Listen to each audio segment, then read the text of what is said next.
Ladies and gentlemen, my name is Malted Bampot and welcome to the Independent for Thursday the 30th of August. If you are a returning subscriber to the Independent, then welcome back, and if you are new to the show, hello.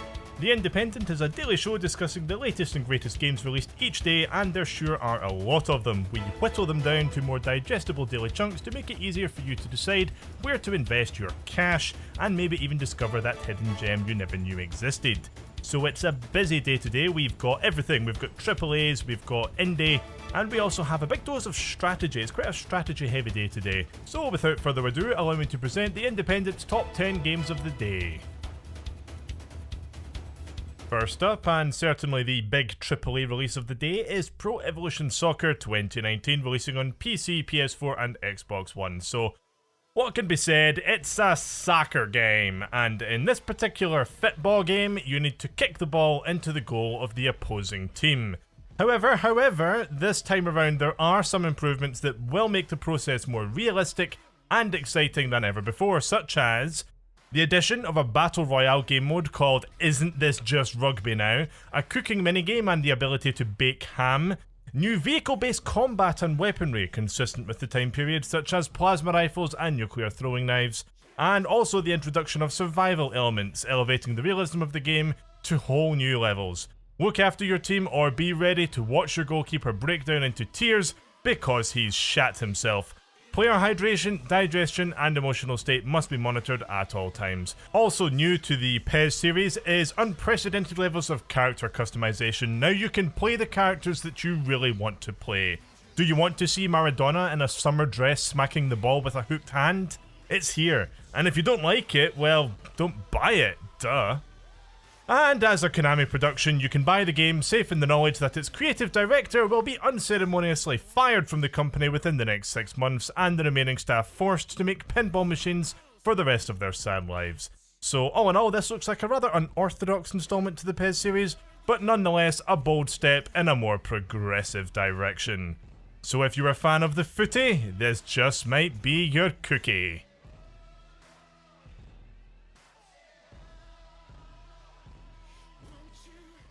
Next up today we have Freedom Planet, a colourful and fast-paced 2D platformer originally released all the way back in 2014 and coming to the Switch today. You play the part of a spunky dragon girl and her friends fighting against an alien attack force. The main character is a dragon called Lilac, which is apt considering she is Lilac, joined by Carol the Wildcat and Mila the Basset Hound. An imaginative little trio for sure. So this has been out for over 4 years already, so you may be familiar. If not, it's safe to say that this is definitely a solid title. That can be said with certainty. Over 2,000 reviews on Steam and a rating of overwhelmingly positive. So in watching this trailer, you're likely getting flashbacks to Sonic the Hedgehog, and that's for good reason. The game actually started as a Sonic fan game before the creator grew tired with working on something totally derivative and decided to flesh it out into his own IP. A lot of praise is surrounding this title for sure, and there was even a limited physical release of the game at one point. And essentially what started off as a one-man band, a fan game, has now expanded to a full-blown team. There's even a sequel planned for next year. All in all, if you're looking for a tip-top platformer, this looks like your ticket, provided the Switch port is technically proficient and they've taken the time to translate it properly. Granted, there isn't any evidence to suggest that they would half-ass it, but there's no harm in waiting for a review or two, as always. Next up, we have Archimedes, a casual strategy game releasing today on PC. Now, confusingly, it shares its name with a psychological horror game released back in 2016. So when it comes to this title, there seems to be a certain amount of displacement. Oh, I know. Give me a platform to make jokes and I will facepalm the earth. If you're not getting this highbrow comedy, then you clearly didn't pay attention in high school physics. Remember when people would ask the teacher, when will I ever make use of this in real life? Well, here you bloody well go. If you don't pay attention, you won't be able to laugh along with top 10 YouTube videos in 2018. The format is evolving. Anyway, as I said, this is very much intended to be a casual entry to the strategy genre, although I'd describe it as much as a builder as strategy. As you can probably guess by looking at it, this started life on iOS and received generally favourable reviews. This isn't really targeted towards veteran strategists, but could be a good entry point to the genre, or for younger players who aren't quite ready for Europa Universalis quite yet. That, and it of course shares the name with the lovable little isle from Disney's Sword in the Stone. If you know who I'm talking about, good guy, good guy. Next up, we have Ultimate Fishing Simulator, which is entering early access today. This was originally kickstarted and it looks like it's came a long way since then. The game includes arcade elements such as an underwater camera, but also has a realistic mode where everything is more realistic. This game is intended at some point to be a fully fledged multiplayer experience where you can fish with other people from all around the world, but as it stands only the single player is working right now, and the game is intended to be in early access for about 8 months, which is very specific. Therefore hopefully the developer has a very firm roadmap planned for the game. The basic gameplay loop seems to involve catching fish, funnily enough, to make money, and then buying better gear with that money, such as improved rods, lures and boats, which allow you to catch bigger and larger fish. Right now there are already a few hundred reviews of this title and the feedback is very much positive. Next up today we have a weird one. I've got a weird one for you. We have Haunted Dungeons Hyakki Castle, releasing today on PS4 and Nintendo Switch. This is a first-person dungeon crawler set in the Edo period of Japan, which is between the years of 1603 and 1868. Historically, this was a time of prosperity in Japan, and there was also a lot of art and stories created around the mysterious yokai, a collection of monsters, spirits, and demons. Yokai are sometimes evil, sometimes bring good fortune, and they are the entities that this game revolves around. Now, this was originally released on PC at the end of last year, and the game adds a fairly unique twist to the dungeon crawler genre, allowing you to split your party and approach enemies from multiple sides simultaneously. Now, in practice, while this is clever, it's not clear how useful it actually is and how much it contributes to the gameplay, with a lot of players complaining from the PC version that it just makes the game more difficult by splitting your force. But overall, I felt that this is a very interesting looking title. It does have questionable implementation though. Reviews are decidedly mixed on this one. I think that the deciding factor is going to be how much of an interest do you have in the yokai and in Japanese folklore in general, because if you do, I think that this certainly looks interesting. But I would urge you to be aware that the gameplay is not terrible, but certainly does have its problems. As far as dungeon crawler goes, it's solid, but certainly does not revolutionise the genre based on existing reviews.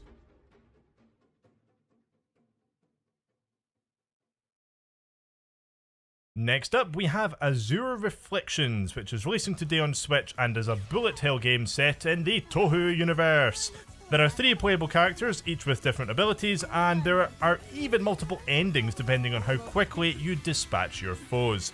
So this was released back in May on PS4 and came out on PC all the way back in 2012. 2012, goodness, what was going on in 2012? God. Halo 4, Dishonored, XCOM, they all came out in 2012. Jeez. It already feels like a simpler time and a lifetime ago, but anyway, moving on. Now, as far as bullet hells go, this has decent critique, but should be noted that the emphasis is mostly on the bosses. So you'll spend the majority of your time facing off against them as opposed to dealing with any of the trash mobs that lead up to them. So much so, in fact, that some folks have actually said that the game would be better off by just being a boss rush game. So either way, if you're looking to dip into the world of Touhou, which is very expansive at this point, this could be a good shout as it includes a practice mode and lets you actually practice the bosses in an effort to make the game a little bit more accessible, which typically Touhou and bullet hell has a habit of not being. You know, bullet hell is a bit of an acquired taste, but can be immensely fun once you discover the zen mindset required to actually play them effectively.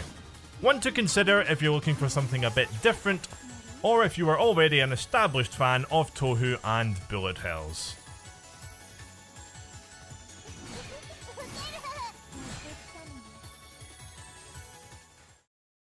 Next up today is The Messenger. Now this is cool, this is cool. It's coming out on PC and Switch and published by Devolver Digital, the Robin Hood of the games industry, and there's no easy way to say this except I am turned on by this game, oh my. Yes, I really don't think this show follows YouTube content guidelines, but whatever, I don't care, this game looks damn cool. So it starts off as basically Ninja Gaiden on the NES, and soon evolves into a full-blown Metroidvania after a few hours in.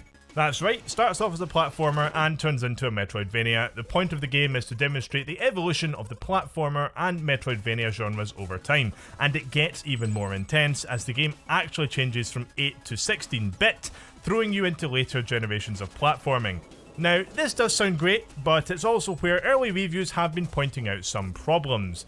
Allegedly, the transition to Metroidvania is handled rather poorly, with there being an overabundance of backtracking and generally wasted time, something that can always be a bit tricky to get right in a Metroidvania. As it stands, this doesn't seem to really be a reason to avoid this title, but just something to bear in mind. It's going to last a bit longer than it needs to, simply because of that extra fluff that by rights could have been avoided. It also has one of the most amazing soundtracks I've ever heard, so I'm going to shut up for now and let you enjoy the rest of it, because it's honestly one of the most beautiful chiptunes that I've ever came across.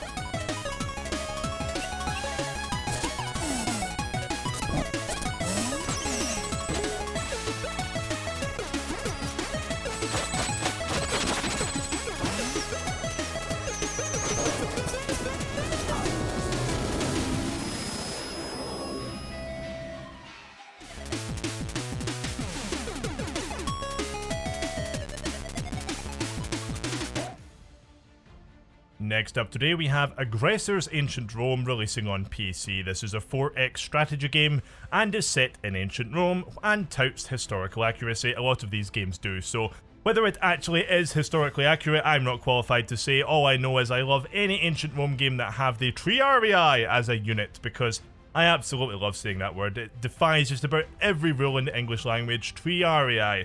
I don't know if that is a playable unit here, I doubt it, but fingers crossed.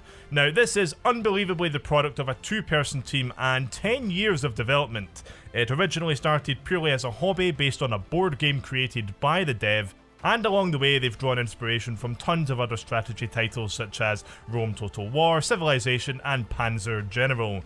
So it can be difficult to differentiate the specific gameplay differences between deep strategy games like this, so I mean, let's face it, buying a new 4X or grand strategy game is like moving in with your significant other. Everything will seem brilliant at first, but 6 months down the line you'll wake up and realise you actually bloody hate them.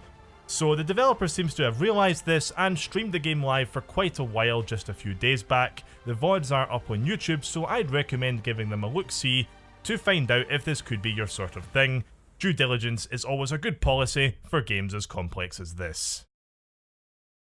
Today's penultimate entry is Realpolitiks, releasing today on the Nintendo Switch, and honestly this game looks intense as all hell. This was actually released on PC way back at the start of 2017, and it has fairly mixed reviews. It's on today's list because I find it a very interesting concept, and it's a grand strategy whose mechanics are based on actual systems of government, democracy, authoritarianism, and totalitarianism. That's not too common these days, but how well it will fit onto the Switch? Well, mechanically the game is set in modern times and allows you to play essentially any country in the world and engage in a conquest for world domination.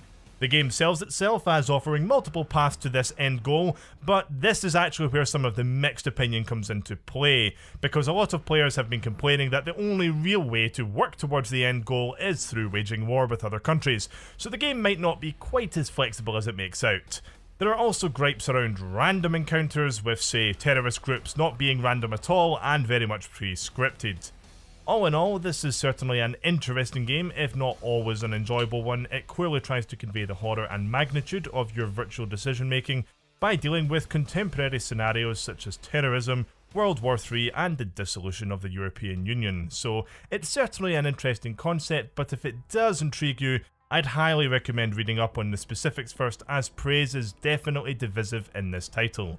Nevertheless, it's good to see mature games like this coming to the Switch, and goes a long way to moving Nintendo further away from the wee days of Sparkly Pony Unicorn Simulator 2007. Rounding off today, we have 2 Point Hospital releasing on PC. This is a hospital sim with a big dose of comedy. So this is a spiritual successor to 1997's Theme Hospital, which is very much a cult and famous game. and actually includes 2 of the original developers of that title. So expect light-hearted but deep hospital management, where you need to arrange corridors, rooms, and waiting areas to your exact specifications and optimize patient and cash flow. The illnesses can be particularly comedic, so for example, if a patient complains of being lightheaded, then they will approach you with a light bulb for a head. Included in this version of the game is a Stone the Chiropractor minigame where you handpick a team of surgeons and strike a blow against evil alternative health practices. No, it doesn't really have that, it doesn't really. The ability to send pretty pharmaceutical company employees to sleep with lecherous senators, however, will be added in future DLC, but there are some concerns about whether this will negatively affect the balance of the game and make the money-making process far too easy. Now, I previously used the word spiritual successor, so the developers are making the point that this is much more than that. It's not just a remake of 1997's Theme Hospital, but there was an article put out by Alec Meir of Rock Paper Shotgun, who played the game for an hour or so, and from his point of view, the game's introductory portion is exactly what he would have thought a remake of 1997's Theme Hospital would be. So you might want to wait for some reviews on this one if you're looking for an entirely new experience, but at the end of the day, if you are a big fan of Theme Hospital, a solid remake may not be a bad thing. It has been 21 years after all, and if we do get some new stuff along the way, all the better. Could be one to keep on the radar if you are a fan of hospital sims. Well, I mean, that's a very specific genre to identify with, so let's just say management sims in general. Alright folks, my name is Malted Bampot, and this has been your daily installment of The Independent for Thursday the 30th of August. If you enjoyed this and you want to watch more, then please subscribe to the channel. We put out videos 5 days a week and usually a special on a Saturday. So if you like this kind of content, subscribe, give it a like. All of this goes a long way to helping the channel get more exposure and building up the format. Once again, I've been Malted Bampot, that's Malted with an M and Bampot with a B. Thanks very much for listening, and I'll see you again tomorrow.